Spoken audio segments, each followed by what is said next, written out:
So welcome back to another video. और आज हम कैमरा टेस्टिंग कर रहे हैं iQOO Z9 की। अभी जो आप वीडियो देख रहे हो ये मैं इसी के फ्रंट कैमरा से शूट कर रहा हूँ। अभी इंडोर था, अब मैं बाहर बैल्कनी में जाता हूँ सो दैट सनलाइट अभी मेरे एकदम सामने से आ रही है। आपको आइडिया लग जाएगा कि फ्रंट कैमरा कैसे काम कर रहा है। और जितने भी क्लिप्स आप आगे सैम्पल देखोगे वो इसी फ़ोन से हैं और अनएडिटेड हैं, ऑडियो में डायरेक्टली फ़ोन से आ रहा है सो दैट आपको एकदम रॉ आउटपुट दिख जाए। ये एकदम बैकलाइट सिचुएशन में है। बाकी आगे चलते हैं और फोटो एंड वीडियो के सैम्पल्स लेते हैं। मैं आपको दिखाता हूँ कि क्या ये फ़ोन आपको अंडर 20,000 कंसिडर करना चाहिए या नहीं। तो ये iQOO Z9 जिसका कैमरा टेस्टिंग हम इस वीडियो में करने वाले हैं। नंबर ऑफ कैमरास की अगर मैं बात करूँ, आपको देखने में लगेगा कि दो कैमराज हैं भी दो कैमरा। प्राइमरी कैमरा जो है वो 50 मेगापिक्सल का सोनी IMX882 है जिसका f1.8 है, but sensor size 1/1.95 inch sensor है। कॉम्पिटिशन में और बिगर सेंसर आते हैं, बट एनीवेज परफॉर्मेंस की बात मैं आगे करूंगा। दूसरा कैमरा जो है वो नाम के लिए 2 मेगापिक्सल का डेप्थ सेंसिंग कैमरा दिया है, जो किसी भी यूज का नहीं है, जस्ट दिखाने के लिए कि दो कैमराज हैं तो इसलिए दे दिए हैं। तो कोई अल्ट्रा वाइड एंगल कैमरा नहीं है। 20,000 का ये फ़ोन है, हमने 18,000 का ख़रीदा था जो कार्ड डिस्काउंट के बाद पड़ा। तो इसी रेंज में अल्ट्रा वाइड के भी बहुत ऑप्शंस आपको काफ़ी फ़ोन में मिल जाते हैं। Realme 12 Plus है and I think Moto H40 Neo है, ऐसे काफ़ी ऑप्शंस हैं। बट इसका प्राइमरी सेंसर इन इटसेल्फ काफ़ी सही है, आगे मैं आपको उसका रिजल्ट बताऊंगा। बट उससे पहले मैं एक चीज़ बता दूं कि इसके अंदर एक काफ़ी मेजर इशू है जो मैं आगे इस वीडियो में आपको बताने वाला हूँ। तो स्टार्ट करते हैं फोटोज से। जब आप फोटो लोगे आपको इस तरीके से 3 ऑप्शन मिलेंगे, एक है विविड, एक है टेक्सचर्ड और तीसरा है नेचुरल।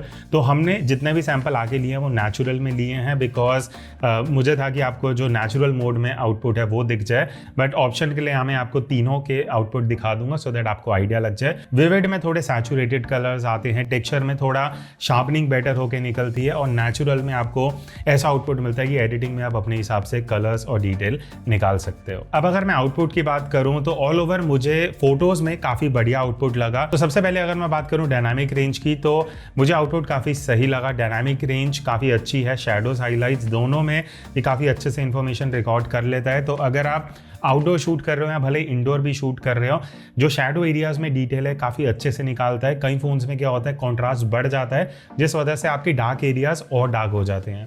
तो अगर आप ऐसी फोटोज लेना पसंद करते हो जहां आपको ब्राइट पार्ट्स में भी डिटेल मिले, शैडोज में भी, तो Z9 काफ़ी अच्छे से काम करता है। कलर्स मुझे सबसे इंप्रेसिव चीज़ लगी, कलर्स बहुत नेचुरल साइड पे हैं। कहीं भी मुझे ऐसा नहीं लगा कि बहुत ही ज़्यादा सैचुरेटेड कलर्स आ रहे हैं, ना ही मुझे ऐसा लगा कि बहुत डीसैचुरेटेड है।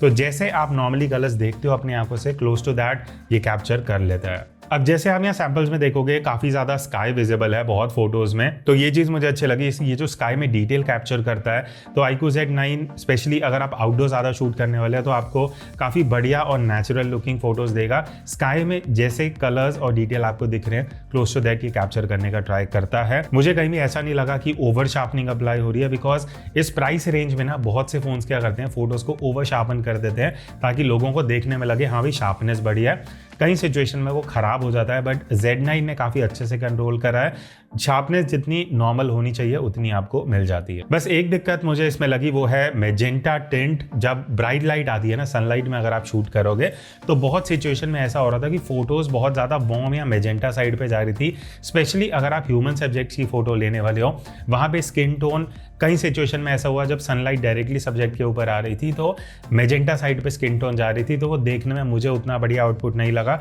बट नॉर्मल सिचुएशन में अगर आप लैंडस्केप सिटीस्केप शूट कर रहे हो ऐसा कोई दिक्कत आएगा नहीं। हाईलाइट कंट्रोल मुझे लगता है बेटर होना चाहिए था। जहाँ बहुत ब्राइट लाइट आती है सीन में, वहाँ पे क्या करता है, डिटेल ख़त्म कर देता है या फिर जो हाईलाइट पार्ट है उसको दबा देता है, ब्राइटनेस कम कर देता है, जो कई सिचुएशन में उतना बढ़िया नहीं लगता। But all over standard camera काफ़ी बढ़िया है। टॉकिंग अबाउट कैमरा, आपको 50 मेगापिक्सल का ऑप्शन मिलता है, वो आपको एनेबल करना पड़ेगा सेटिंग में जाके। बट जब आप एनेबल करते हो, बट एनेबल करने के बाद आप इस तरीके से हाई रेजोल्यूशन में फोटोज ले सकते हो। आप क्रॉप करके, जूम करके भी अपनी फोटोज में काफ़ी बढ़िया डिटेल रिटेन कर सकते हो। ये चीज़ मुझे सही लगी कि इस बजट में नॉर्मली हाई मेगापिक्सल में प्रोसेसिंग उतनी अच्छी नहीं होती, but iQOO Z9 process photos को काफ़ी बढ़िया से कर रहा है। 2x कैमरा का भी ऑप्शन आपको मिल जाता है, प्राइमरी सेंसर को यूज़ करके जूम करके फोटोज ले सकते हो। और मैंने इसका कंपैरिजन भी किया है Nothing 2a के साथ, वो वीडियो बहुत जल्दी इस चैनल पे आने वाली है, ऑलरेडी डल गई होगी। तो मुझे इसका 2x इवन Nothing 2a से ज़्यादा बेटर लगा बिकॉज ओवर शार्पनिंग नहीं है, प्रोसेसिंग अच्छी है, कलर्स कलर्स बहुत अच्छे से मेंटेन करता है, डायनामिक रेंज अच्छा है। तो अगर आप 2x जूम करके भी फोटो लेना चाहते हो इस सिचुएशन में कि आप सब्जेक्ट के ज़्यादा पास नहीं जा पा रहे हैं या आपके पास उतना रेंज नहीं है, तो 2x में भी यूजेबल फोटो सोशल मीडिया के लिए मिल जाती हैं। तो अब हम आते हैं पोर्ट्रेट मोड पे, और जैसे मैंने स्टार्टिंग में बोला था एक मेजर इशू है, एक नहीं दो है। पहला मैं आपको बताता हूँ, पोर्ट्रेट मोड में जितने भी हमने यहाँ फोटोज लिए हैं आधे से ज्यादा आउट ऑफ फोकस जा रहे थे। आपको मैं सैंपल्स भी दिखा दूंगा। इवन अगर आप टैप भी करोगे सब्जेक्ट पे तो आपको सब्जेक्ट आउट ऑफ फोकस दिखेगा। और एक और इशू है, जब आप पोर्ट्रेट मोड में फोटो ले रहे हो ना, प्रीव्यू में आपको ब्लर इफेक्ट नहीं दिखाएगा, लेने के बाद ही प्रोसेसिंग करता है, फिर आपको फाइनल आउटपुट दिखेगा। तो लेने से पहले भी आपको श्योरिटी नहीं होगी कि सब्जेक्ट फोकस में या नहीं है, और लेने के बाद जब आप फोटोज देखोगे, एटलीस्ट हमारी यूनिट में ये हुआ कि बहुत सारी फोटोज आउट ऑफ फोकस जा रही थी, सब्जेक्ट पे फोकस था ही नहीं। जहां फोकस मिल रहा था उसके मैं बात कर रहा हूं। अगर सब्जेक्ट फोकस में है तो एज डिटेक्शन बहुत बढ़िया है इस प्राइस रेंज के हिसाब से। I think one of the best edge detections under 20,000। Blur effect काफी नेचुरल साइड पे है, कहीं भी ऐसा नहीं लगेगा कि नकली सा पोर्ट्रेट मोड ये कैप्चर कर रहा है। स्किन टोन काफी बढ़िया है, कोई दिक्कत नहीं है। तो ऑल ओवर अगर सब्जेक्ट फोकस में आता है फोटोज काफी बढ़िया मिलेंगी। और हाँ, 2x में भी आप पोर्ट्रेट मोड में फोटोज ले सकते हो। अगेन काफ़ी फोन्स 2x का ऑप्शन नहीं दे रहे आजकल, Z9 में आपको मिल जाता है। 2x में जाके मैं बोलूँगा कि एज डिटेक्शन बेटर हो जाता है, आपको कंप्रेशन अच्छा मिलेगा, ब्लर इफेक्ट अच्छा मिलेगा। तो 2x में भी अगर आप पोर्ट्रेट मोड लेते हो बढ़िया फोटोज आपको पोर्ट्रेट में मिल जाएंगी। फिर उसके बाद हमने लो लाइट में भी कुछ फोटो सैंपल्स लिए हैं, यहाँ आप देख सकते हो। अब लो लाइट में ऑल ओवर मुझे बढ़िया आउटपुट लगा, प्रोसेसिंग अच्छा है, हाईलाइट्स को अच्छे से कंट्रोल कर लेता है, शैडो में डिटेल आपको अच्छी से मिल जाएंगी। कई बार ऐसा होता है कि अगर लाइट ज़्यादा कम है तो आपको विजिबल नॉइस थोड़ा जल्दी देखने को मिल जाता है, बट अदरवाइज डायनामिक रेंज अच्छे से दे रहा है, शैडो को बहुत ज़्यादा डार्क नहीं कर रहा जो कई फ़ोन करते हैं। तो ऑल ओवर अगर आप अंधेरे में या लो लाइट में भी फोटो लेने वाले हो, ऐसा कोई मेजर दिक्कत आपको नहीं मिलेगी।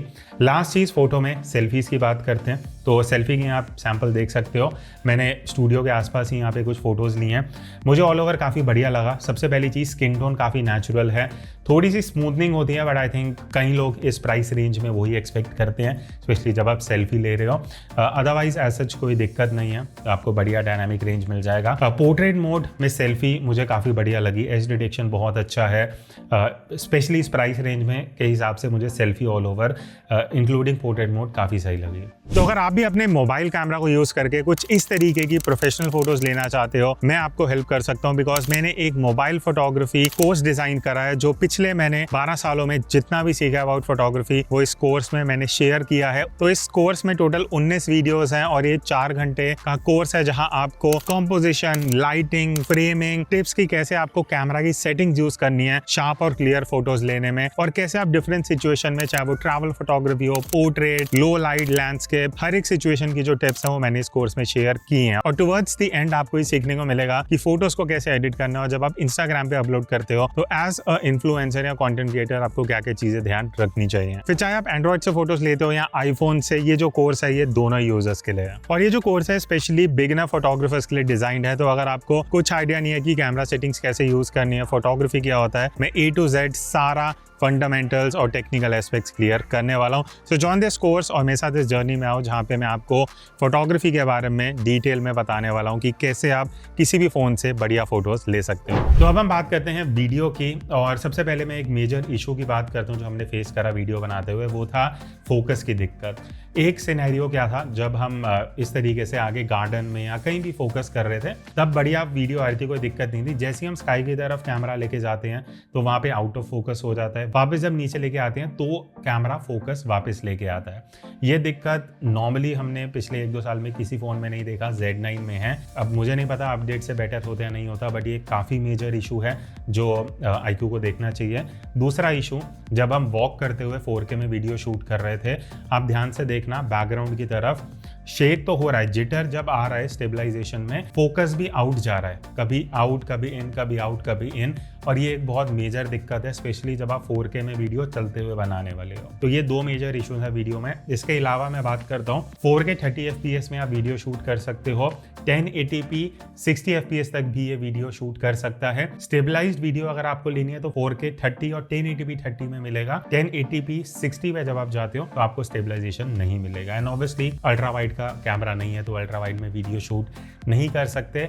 बट 4K में जब हम नॉर्मल सिनेरियो में वीडियो शूट कर रहे थे एक जगह खड़े होके, आउटपुट और क्वालिटी मुझे काफ़ी बढ़िया लगी इस प्राइस रेंज में, कोई भी दिक्कत नहीं है। डायनामिक रेंज बहुत अच्छी है, कलर्स काफ़ी नेचुरल हैं, शैडो में काफ़ी अच्छी डिटेल ये लेके आता है, स्किन टोन काफ़ी अच्छी मेंटेन करता है। तो ऑल ओवर जो वीडियो की क्वालिटी है वो काफ़ी सही है। तो मैं बोलूँगा अगर आप स्टेबल रह के वीडियो शूट करने वाले हो, ट्राइपॉड पे रख रहे हो या इस तरीके से पैन या टिल्ट ही कर रहे हो, तो वीडियो में कोई दिक्कत नहीं है, काफ़ी बढ़िया आउटपुट आपको मिल जाएगा। बस जो दिक्कत थी वो मैं आपको बता चुका हूँ। और हाँ, बोके मोड में भी आप वीडियो ले सकते हो, इस तरीके से मैं यहाँ पे आपको सैंपल दिखा दूंगा, सो आपको एक आइडिया लग जाएगा।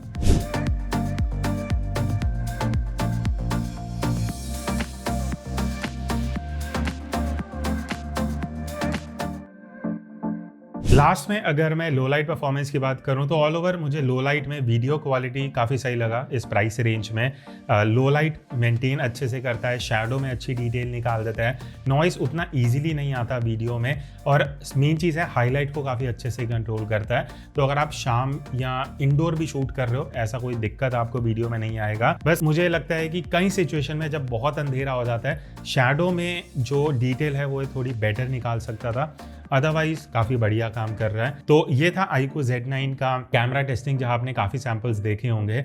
अब बात आती है कि क्या आपको ये अंडर 20,000 लेना चाहिए या नहीं लेना चाहिए। जो चीज़ें मिसिंग है वो मैं बता देता हूँ, यहाँ बेटर हो सकती थी। अल्ट्रा वाइड एंगल कैमरा नहीं है, मैक्रो कैमरा नहीं है जो इस रेंज में बहुत फ़ोन देते हैं, 2 मेगापिक्सल का डेप्थ सेंसिंग कैमरा है जो किसी यूज़ का नहीं है। उसके अलावा जो फोकस वाला इशू है पोर्ट्रेट मोड में और वीडियो में, वो एक मेजर कंसर्न है। उसके अलावा एज सच कोई मुझे दिक्कत लगी नहीं। अगर आपका शूटिंग स्टाइल है कि आपको 1x में ही स्टैंडर्ड कैमरा यूज़ करके ज़्यादा फोटो वीडियो लेनी है, तो आई थिंक बहुत अच्छा कैमरा परफॉर्मेंस है अंडर 20,000।